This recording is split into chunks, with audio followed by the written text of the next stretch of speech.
Karagatan natin ang ninanakawan. Kaya bang tulisin bago tayo maubusan? Karapatan natin ay ipaglalaban.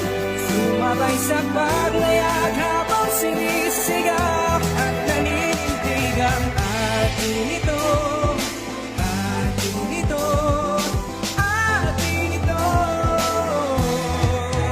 Hey! Ilang bayaning namatay, di isinuko ang pangalan. Ngayon bakit parang kayamanan napapabayaan? Paalala ko lang, Pilipinas ating kababayan. Ang naisa na buhay-buhay na ang nilalaban. Sinagparang tinapak-tapakan, hinawak-kawakan, tila sinasagasaan. Sila di na ginagalang, di mati na ginaharang. Kitang-kitang tinapangan, makaatang sa karagatan na di na mahawakan. Kanya-kanya tayo ng opinyon, pero para sa akin, hindi digmaan, pagmamahalan ng kasagutan. At ang gusto ko lang sabihin sa inyo, karapatan, ipaglaban